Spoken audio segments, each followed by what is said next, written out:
Salut les poulets fermiers, on se retrouve pour une petite restitution de podcast. Et là, l'exercice, plus je le fais et plus je me rends compte à quel point je retiens pas grand chose d'un podcast qui dure 2 heures, 3 heures, surtout quand c'est en anglais. Parce que tout simplement, je fais une autre activité en général quand j'écoute un podcast, c'est-à-dire que moi je suis jamais posé voilà, sur mon siège, sur mon fauteuil et j'écoute et je prends des notes, je le fais quasiment jamais. Et en général, donc voilà, comme j'ai dit, je fais du sport, je marche, je cours, je fais la vaisselle, j'achète les courses, je prépare la nourriture. Ben voilà les tâches ménagères de tous les jours, je fais ma mobilité. Donc en général, je fais toujours autre chose que de simplement écouter le podcast. Après, je ne sais pas si c'est vraiment bien, tu vois, on va dire, de faire plusieurs choses en même temps. Là, je suis en train d'écouter le podcast avec Fabien Olicard et Charlie Head où ils parlent justement des réseaux sociaux et la concentration, comment éviter d'utiliser trop son portable, des choses comme ça. Et l'être humain, tu vois, n'est pas fait pour faire plusieurs choses en même temps. C'est-à-dire que là, peut-être tu m'écoutes et tu fais peut-être autre chose, ou peut-être que tu m'écoutes pas tout simplement parce que tu n'aimes pas ma voix, je ne sais pas. Mais en gros, tout simplement, bah ouais, en fait, vu que tu fais plusieurs tâches en même temps, bah ta concentration, elle est va un peu dans tous les sens. Alors que là, tu vois, quand je te fais cette vidéo, en général, moi, je suis quand même concentré sur ce seul objectif qui est de parler et de dire des informations. Voilà, donc je racontais un petit peu ma vie par rapport au fait que finalement, j'ai écouté plus de 100 jours. Je sais pas exactement combien de jours exacts j'ai écouté Alors, je sais pas combien de jours exacts j'ai écouté de podcast, mais j'ai facilement écouté plus de 150 jours de podcast, donc peut-être 200 jours, je suis pas sûr. Donc 200 jours, ça veut dire des informations, voilà, il y en a vraiment sur tous les domaines, et j'ai pas eu le temps d'assimiler tout ça, je pense, probablement. Et c'est pour ça que je fais mes petites restitutions de podcast pour voir finalement qu'est-ce que j'en ai tiré. Et évidemment, bah voilà, j'ai quand même écouté cette conversation. Par exemple, là, le podcast que je vais résumer, c'est Tai Lopez. J'ai été la personne la plus recherchée sur Google. Donc, du podcast de Sans Permission avec Yomi Denzel, Antoine Blanco et Oussama Hamar. Donc là, il n'y avait que Yomi Denzel et Antoine Blanco. Et en gros, bah voilà, ils ont parlé pendant 3 heures. Et le pire dans ce podcast, bon, je l'ai écouté il y a environ un mois, il y a 3 4 semaines. Ouais, il y a environ un mois. Et je l'ai écouté 2 fois. Donc je l'ai écouté une fois. Et après, je l'ai réécouté. Et c'est fou en fait. Parce que le podcast, je l'avais trouvé très intéressant. Mais bon, vas-y, on va essayer de résumer un petit peu les informations que j'ai comprises et les points clés.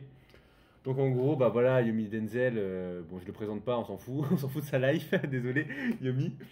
Mais en gros, voilà, il avait suivi une formation de Tai Lopez jadis. Et c'est grâce à Tai Lopez qu'après il s'est lancé sur YouTube et qu'il a lancé ses formations en ligne et qu'il a réussi à gagner de l'argent. Et voilà, à chaque fois, des fois, on pense que c'est pas possible de gagner de l'argent avec les formations. On se dit, voilà, c'est une arnaque. Pourquoi une personne qui a réussi dans le business, qui gagne des millions d'euros, va nous donner les clés pour réussir nous-mêmes? Et est-ce que nous, on va réussir? Donc il y a toujours ces questions. Et finalement, des fois, bah, c'est en testant que tu sais.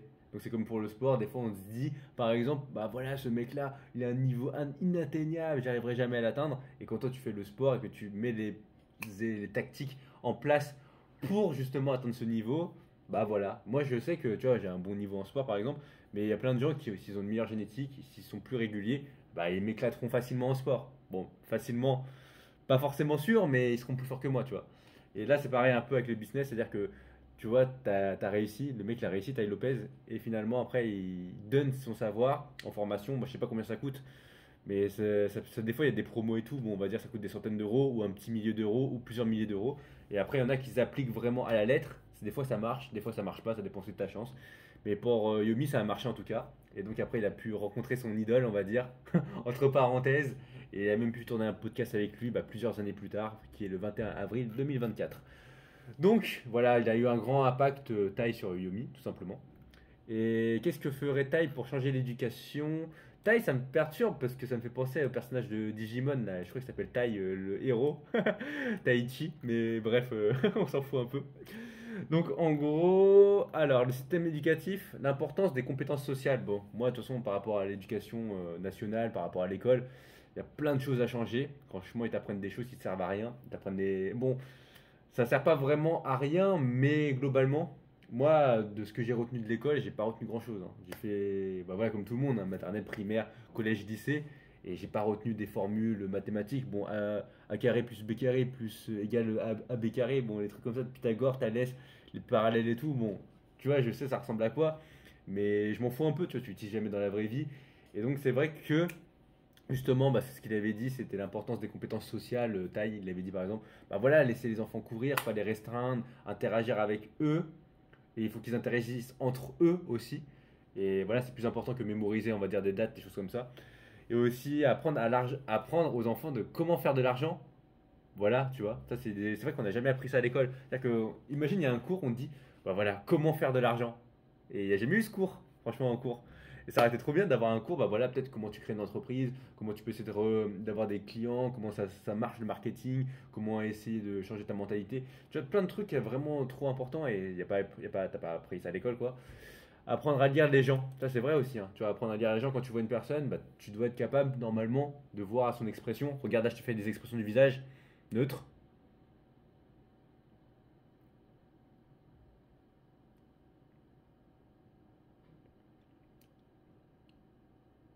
Bon voilà, je t'ai fait plusieurs expressions du visage, mais tu dois être capable de lire mes expressions du visage. Je crois que j'avais vu dans une vidéo YouTube ou autre, en gros il mettait juste les yeux et il fallait reconnaître un petit peu l'expression, l'émotion de la personne.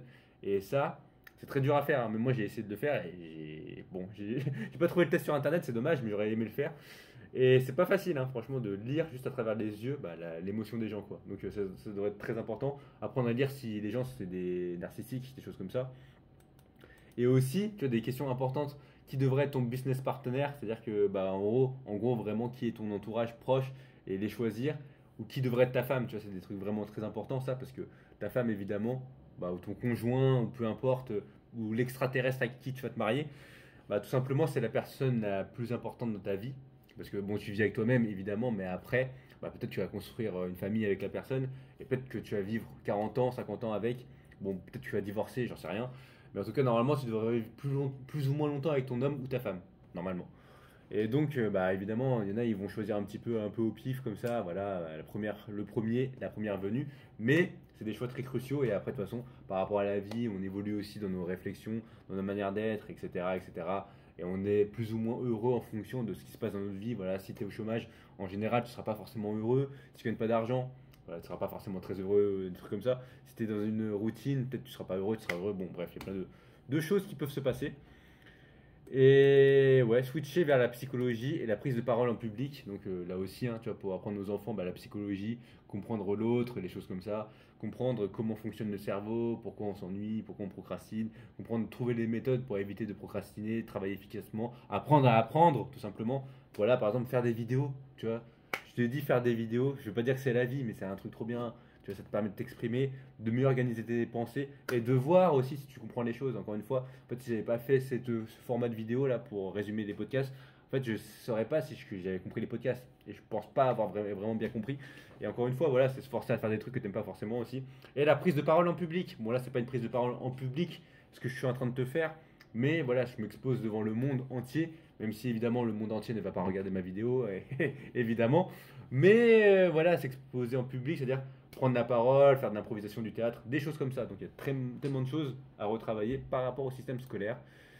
Alors ensuite, il y avait quoi? L'importance de la génétique. Donc, alors d'après ce qu'il avait dit, d'après mes souvenirs, d'il y a un mois environ, il avait dit en gros que plein de choses c'est prédéterminé à ta naissance, donc évidemment, et parmi tes gènes, ça veut dire que si plus ou moins, en fait, il y a la règle des 60-30-10% dans ta réussite, je crois qu'il y a 60% de nos gènes qui déterminent si on va être heureux.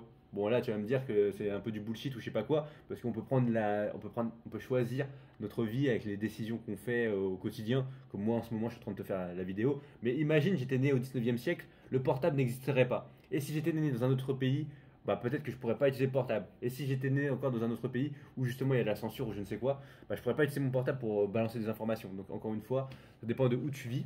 Mais là on va parler plus des gènes. Ça veut dire que en fonction justement de ta génétique, c'est-à-dire que tu vois par exemple si tes parents sont grands, bah en général tu vas être grand.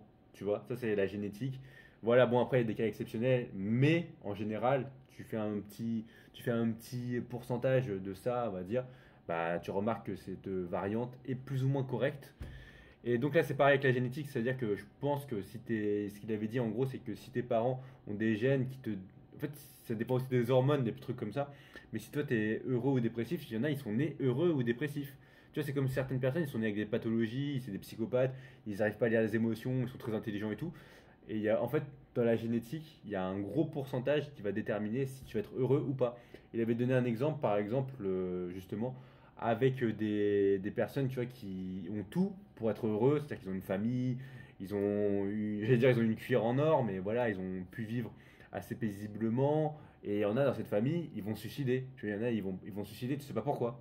Alors qu'ils ont eu tout, ils ont eu des parents, ils ont eu de la nourriture, ils ont eu une bonne éducation, les parents ils étaient là pour eux, et voilà. Là j'avais écouté un podcast justement avec un père qui avait raconté que son fils, il avait assassiné, il avait violé une jeune fille, et il avait tué je crois aussi.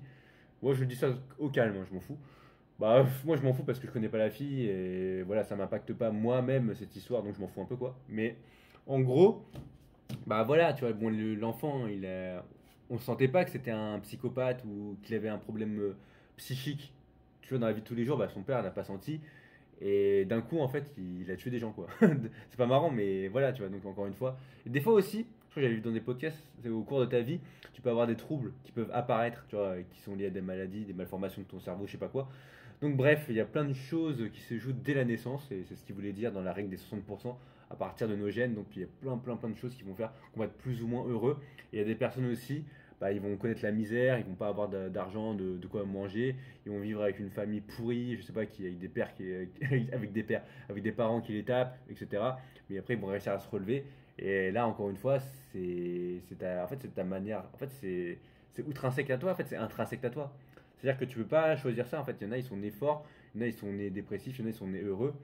Et c'est ça les 60%. Bon, c'était sa conclusion théorie, on va dire, de ces 60% de génétique qui font que tu seras heureux ou pas. Donc c'est un peu triste, hein, c'est-à-dire que dès la naissance, déjà même si tu exclus le pays, les origines, les trucs, bah, tout ce que tu veux, on va dire, bah, en fait, juste avec tes gènes, déjà, bah, j'allais dire, t'es condamné. Mais après, il avait dit, il y avait les 30% qui, là, justement, tu peux influer. Donc, influer, ça veut dire, c'est ton entourage. En soi, l'entourage, tu peux pas vraiment le choisir, hein. Quand tu es jeune, bah, tu vas dans ton école, et tu choisis pas tes parents, tu choisis pas vraiment tes amis. Il y a juste quelques personnes que tu côtoies à l'école, et ce sera forcément ces personnes-là qui vont devenir tes amis, plus ou moins. Bon, après, maintenant, au fur et à mesure, tu peux utiliser les réseaux sociaux, tu peux rencontrer des gens qui partagent les mêmes passions. Voilà, bon, ça peut. Donc finalement, tu peux plus, on va dire, essayer de réduire. Bah voilà, tu peux essayer de rencontrer d'autres personnes, quoi. Donc finalement, tu peux influencer pas mal de choses. Mais voilà, après, s'il y a des parents qui vont te mettre à la musique, qui vont te mettre au sport, qui vont te mettre la pression pour les études, donc il y a plein de choses qui rentrent en compte. Et il y a 10% aussi qui sont bah, la chance, tout simplement. C'est-à-dire, est-ce que tu vas rencontrer telle personne à ce moment-là? Est-ce que tu vas réussir à rencontrer telle personne qui va changer ta vie, etc. Est-ce que tu vas rencontrer un mentor à ce moment précis? Et comment tu vas faire pour le rencontrer? Est-ce que tu vas te sortir de ta zone de confort? Est-ce que finalement il va venir à toi? Bon, en général, les gens ne viennent pas à toi, hein. C'est-à-dire que là, tu restes à la maison tout le temps, il n'y a personne qui va venir. Mais après, si tu interagis avec des personnes au fur et à mesure, peut-être tu vas rencontrer la bonne. Et là aussi, ce sera un peu de chance, évidemment, d'avoir rencontré la bonne personne au bon moment. Et elle qui était prête aussi à peut-être te parler et te apprendre des choses. Bon, voilà, donc c'est un peu un mix de plein de choses, on va dire. Après, la chance dans le parcours d'un entrepreneur, voilà, ça compte un peu énormément. Présentation et parcours de Tai Lopez, je me rappelle plus. C'est-à-dire les nouvelles tendances. Donc encore une fois, bah, faut voir, faut comprendre l'IA, faut comprendre les nouvelles technologies, comment le monde avance. Voilà, faut pas rester un peu sur nos acquis. C'est vrai que là, c'est marrant tout ça parce que je me rends compte qu'il y a plein de gens. Je sais pas si c'est moi aussi j'aurais ce problème. Tu vois, bon, moi j'ai 28 ans. Mais en gros, pour les personnes qui ont plus de 40, 50 ans, j'ai remarqué en général qu'ils ont du mal avec l'ordinateur, ils ont du mal à comprendre comment ça fonctionne, bah, taper sur le clavier. Bon, je dis rien contre eux, mais ils ont du mal à comprendre comment ouvrir des pages, sortir d'une page, ouvrir un onglet, des trucs comme ça. Et je sais pas si moi, quand j'aurai 40, 50 ans, bah, quand il y aura des jeunes de 20 ans, j'arriverai pas à les comprendre. Et ils vont justement bah, me dire, voilà, ça, par exemple, c'est facile, regarde, toi t'es un boomer. Et c'est vrai que là, avec les gens de 40-50 ans, voire 50-60 ans, qui savent pas utiliser une tablette, un portable, recharger le téléphone, envoyer un message, un email, des choses comme ça, ou je sais pas, franchement, ça fait réfléchir. Mais bon, moi j'essaie toujours de m'instruire, de me former, parce que en fait, le monde il évolue tellement vite que là, déjà en 5 ans, en 5-10 ans, il y a déjà une génération il y a déjà une génération d'écart avec les personnes qui ont début vingtaine. Là, je sens que eux, bah voilà, ils ont été biberonnés à TikTok, Instagram, short, YouTube, des contenus courts. Et moi, voilà, je suis habitué à faire des formats assez longs. Même là, quand je te parle, je ne fais pas un format de 5 minutes. Je fais un format en général de 10, 15, 20 minutes. Et après, j'étais habitué à faire des podcasts où je parlais pendant 2 heures. Donc voilà, bon après, encore une fois, ça dépend des gens. Masterclass de taille, je crois que la masterclass de taille, il disait en fait si tu repartais de zéro, comment tu ferais pour te créer un business? Et j'ai pas retenu. Les changements dans l'apprentissage, ouais, je sais plus. L'objectif de Taille Lopez, je sais plus non plus. Le jour où Taille a gagné le plus d'argent, les relations amoureuses hommes et femmes. Ça, c'était très intéressant ce qu'il avait dit par rapport aux relations amoureuses hommes et femmes. Parce qu'en fait, l'homme et la femme, on n'a pas du tout les mêmes hormones. Et il avait donné l'exemple que, par exemple, tu vois, quand l'homme il a moins de testostérone, à un moment donné, je sais pas, parce qu'il est en dépression ou il prend des médicaments, bah, finalement, tu n'as plus le même comportement. C'est-à-dire que là, justement, bah, Yomi, à un moment, il n'était pas bien dans sa vie, je crois, il prenait des médicaments, il a une baisse de testo ou une baisse de certaines hormones. Et en fait, quand il regardait par exemple la télé, en fait, il pleurait. Je crois qu'il avait dit un truc comme ça, c'est-à-dire qu'il regardait un truc, et d'un coup, il pleurait. Et c'est vrai que là, tu vois, ça serait peut-être plus un comportement, on va dire, féminin. Mais finalement, encore une fois, bah voilà, tu te rends compte à quel point c'est important, on va dire, bah, les hormones en fait, pour finalement, bah, même pour la construction du muscle, tu vois, bah, la construction de la masse musculaire, les hommes ils ont plus de testo, c'est pour ça on a plus de volume musculaire, on a plus de masse musculaire tout simplement, etc. etc. Donc il y a toutes ces choses-là à prendre en compte, on va dire, qui font que limite, tu vois, ce qu'il avait dit, l'homme et la femme, c'est quasiment deux espèces différentes. C'est-à-dire qu'on n'a pas du tout les mêmes réflexion, la femme est plus émotionnelle, l'homme il est plus rationnel, des choses comme ça. Et il avait aussi dit l'exemple, tu vois, par exemple, un homme, en général, bah, des fois il peut tuer pour rien. Des fois, tu vois, bah, il y a la file d'attente, je sais pas, il y a un mec il a bousculé ou il a mal parlé et il peut le tuer, il peut lui donner une grosse patate pour rien.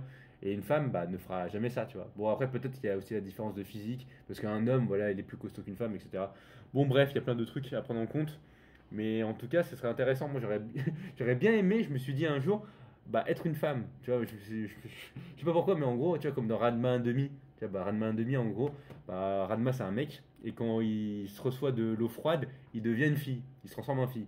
Et après, pour devenir un mec, il se met de l'eau chaude. Bon, après dans l'animé, il parlait pas des hormones, justement de la force. Bon, il disait juste que quand c'était une fille, il avait moins de force. Mais globalement, voilà, moi j'aimerais bien voir comment je réagirais bah, si j'étais une fille, tu vois, le mois de maintenant, mais en version fille. J'aimerais savoir bah, comment je réagirais, bah, tu vois, si je vois un film, est-ce que je serais triste? Est-ce que là, si je vois quelqu'un, est-ce que je serais plus émotionnel? Je serais plus dans l'émotion? Est-ce que j'aurais plus de palpitations? Donc ce serait intéressant, franchement, mais bon, ça ne marche pas comme ça la vie. Là, je suis un mec et je reste un mec. Je vais rester un mec probablement toute ma vie. Alors, faut jamais dire jamais hein, dans la vie, hein, ce que j'ai compris. Hein. Tu vois, bon, bah, bref.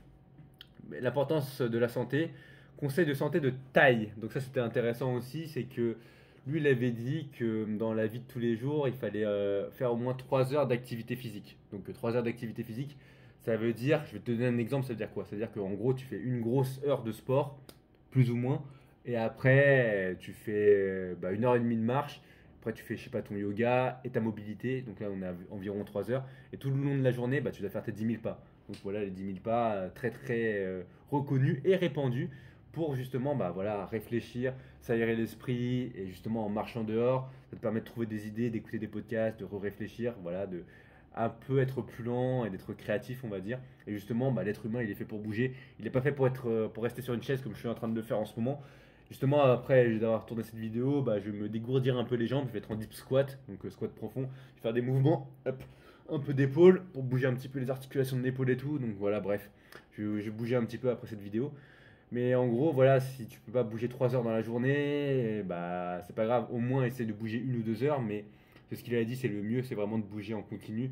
Parce que voilà, après, à un moment donné, dans ta journée, si tu travailles, on va dire 10 heures, tu fais pas forcément 10 heures productives, il y a des moments, bah voilà, tu es un peu plus HS, bah voilà, après t'es pas obligé de faire les 3 heures d'affilée, encore une fois, hein. C'est-à-dire que tu peux faire 10 minutes le matin, bon, on va dire une demi-heure le matin, une demi-heure le midi, une demi-heure l'après-midi, une demi-heure le soir, ça te fait 2 heures déjà, et on est très content.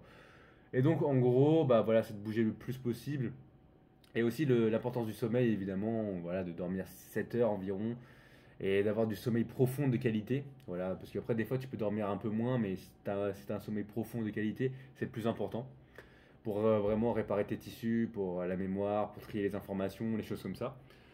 Et donc, ouais, donc de bouger, en fait, bouge le plus possible, hein. Franchement, tu vas jamais le regretter. Et varier les sports, hein. Tu peux aussi varier les sports, un sport cardio, un sport de combat, un sport de renforcement musculaire, un truc de détente, du vélo, de la marche, et d'autres activités du yoga, autres mobilité, comme je l'ai dit, respiration, n'importe quoi.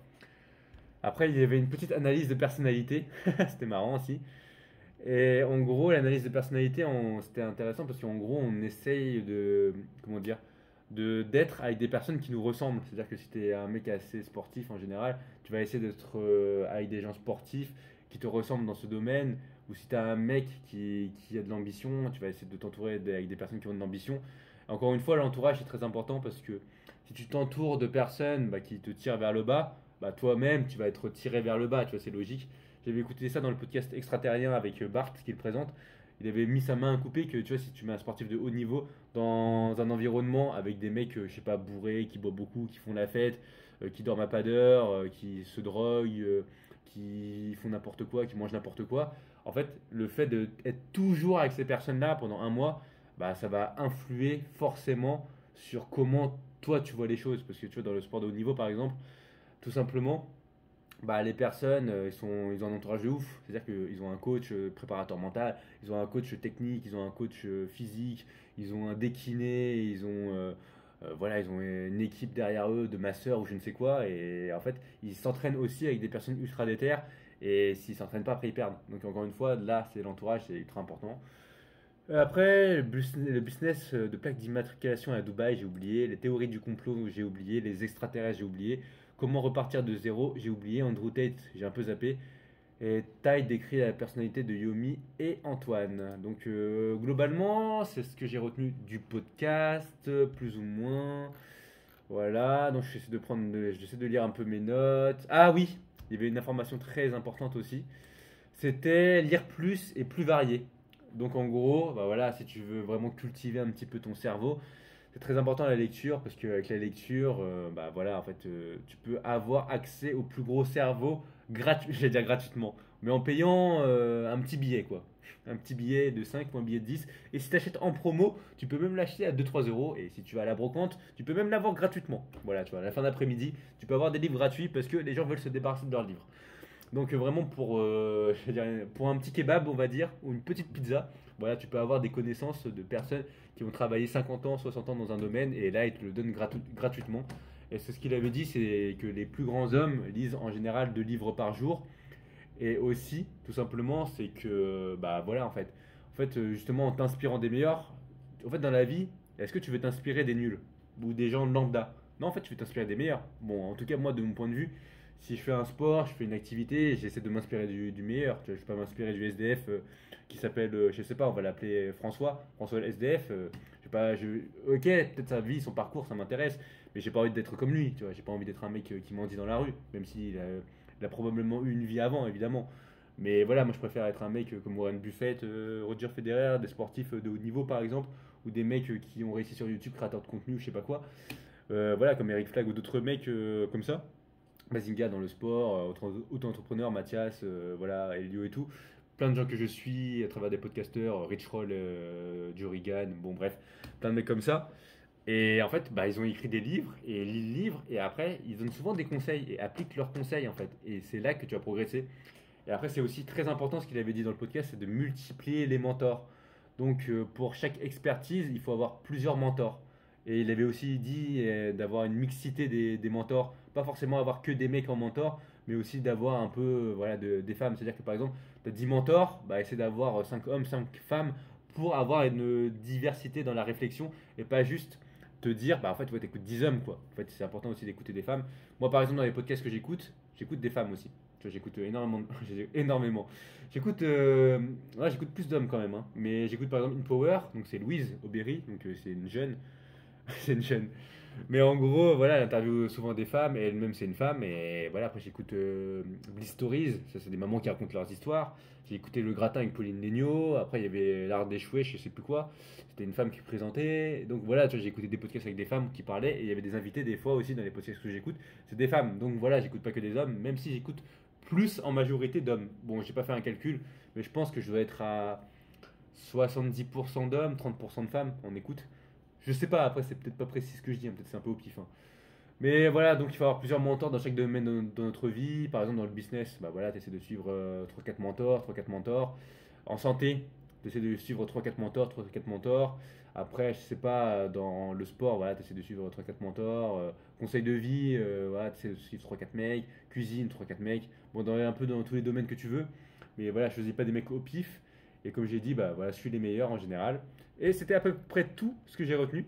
Donc les informations peut-être les plus importantes de ce podcast, pour résumer, c'est la règle des 60-30-10%. Comme j'ai dit, 60%, bah, c'est les gènes, c'est la génétique. 30% c'est l'effort. 10% c'est la chance. Et il y avait aussi, bah voilà, lire plus, s'inspirer des meilleurs. Et vraiment lire les meilleurs. C'est-à-dire que lire les meilleurs dans un domaine. Encore une fois, des fois, il y en a plein qui sont bons. Tu vois, dans le domaine du tennis, il y en a énormément qui sont bons. En fait, dans le domaine du streetlifting que j'en fais, il y en a énormément qui sont bons. Bah, tu vois, par exemple, dans le marathon, bah, il y a Eliud Kipchoge, bah, s'il a écrit un livre, bah, je lirai son livre sur le marathon, tu vois. Donc voilà, écoute les meilleurs, suis les conseils des meilleurs et inspire-toi des meilleurs. Et aie le plus de mentors possible de bonne qualité, que ce soit virtuel ou non. Et voilà, donc c'était le podcast, le résumé de ce podcast. Donc comme d'habitude, bah, n'hésite pas à liker, partager, toutes les choses pour justement bah, promouvoir ma personne, tout simplement. Et je te dis salut. Et comme d'habitude, mes trois mots de la fin qui sont esprit shonen, poulet fermier et sois acteur de ta vie. Salut!